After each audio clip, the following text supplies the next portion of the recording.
Hi everyone, I am Rakhi and welcome back to the next question of chapter number 2, Structure of Atom, class 11. In this video, I'll be discussing question number 14 and it's page number 66. So first of all, let's have a look on the question. How much energy is required to ionize a hydrogen atom if the electron occupies n is equals to 5 orbit? Compare your answer with the ionization enthalpy of hydrogen atom, energy required to remove the electron from n is equals to 1 orbit. So let's begin with the solution.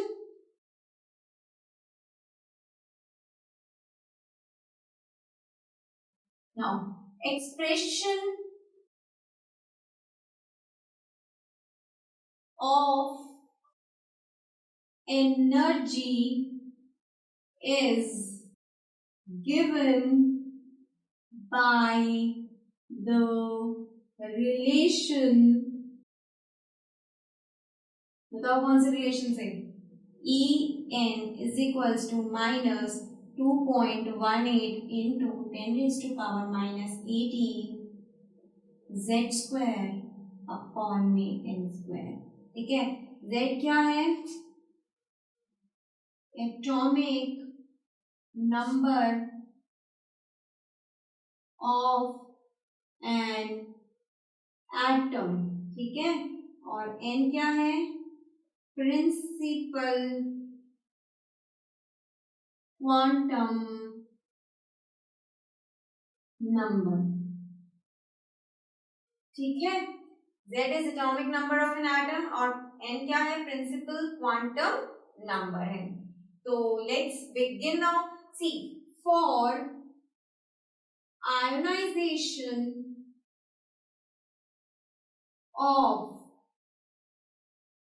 Fifth orbital, ठीक है, n1 is equals to 5 and n2 is equals to infinity. Okay, तो delta E क्या होता है? E2 minus E1. ठीक है, सो start करें अब.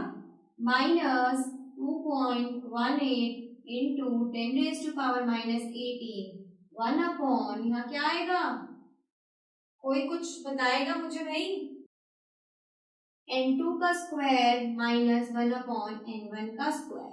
अब अगर इस माइनस को मुझे रिमूव करना है तो मैं क्या करूंगी? इसको अंदर ले जाऊंगी तो क्या बन जाएगा? 2.18 into 10 raise to power minus 18 with in bracket 1 upon n1 का स्क्वायर माइनस 1 अपॉन n2 का स्क्वायर. ठीक है, अब इसके अंदर मैं वैल्यूज को सब्स्टिट्यूट करूंगी, n1 की वैल्यू को और n2 की वैल्यू को. तो देखिए डेल्टा ई अब मेरा क्या बन जाएगा? 2.18 into 10 raised to power minus 18 within bracket 1 upon 5 का स्क्वायर minus 1 upon infinity का स्क्वायर. ऐसे कुछ बनेगा. ठीक है, अब जो इसका आंसर आएगा delta E will be 8.72 into 10 raised to power minus 20 joules होगा. इसको जो सॉल्व करेंगे ना तो ये डेल्टा ई ये आएगा 8.72 into 10 raised to power minus 20 joules. Please do remember this delta E value for the ionization of the fifth orbital. ठीक है, अभी मेरे को आगे भी प्रोसीडिंग करनी है, सो मैं इसे अभी रिमूव कर रही हूँ. आप प्लीज जो भी कुछ मैंने ब्लैक बोर्ड पे लिखा है उसे नोट डाउन कर लीजिए अच्छे से.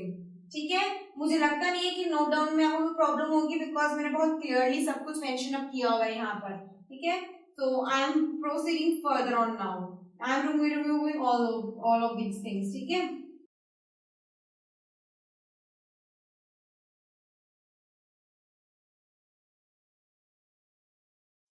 अब आपको दिख रहा है कि मेरे पास डेल्टा ई की वैल्यू आ चुकी है.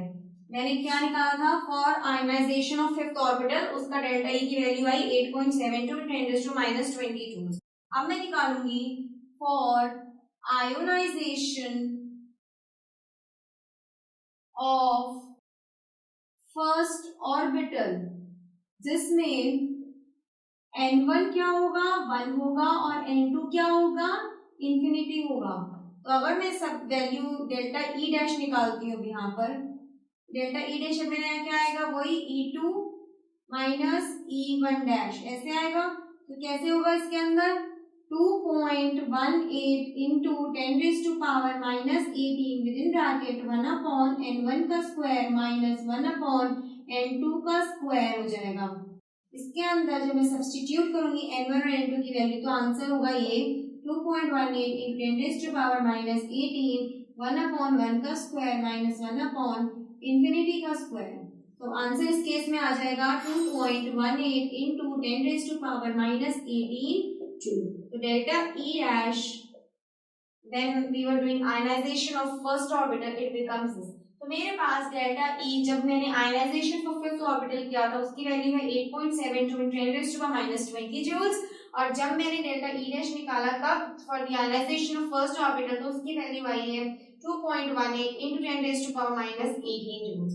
ठीक है, अब एक मैंने कंपेयर करेंगे, मेरे पास दो वैल्यूज आ चुकी हैं डेल्टा ई की और डेल्टा ई डैश की।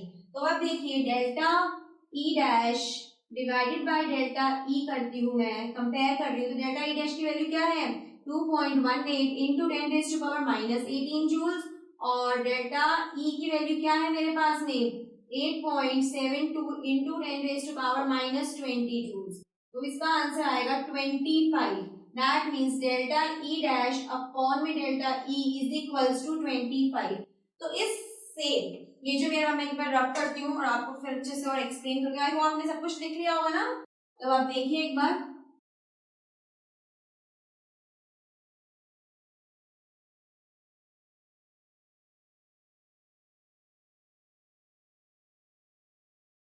देखिए डेल्टा ई डैश अपॉन में डेल्टा ई क्या आया है 25। तो मैं यहाँ कह सकती हूँ कि energy required to remove the electron from first orbital is 25 times more than the energy required to remove the electron from fifth orbital. अब आप यहाँ देख सकते हैं कि delta E dash is equals to 25 times of delta E है।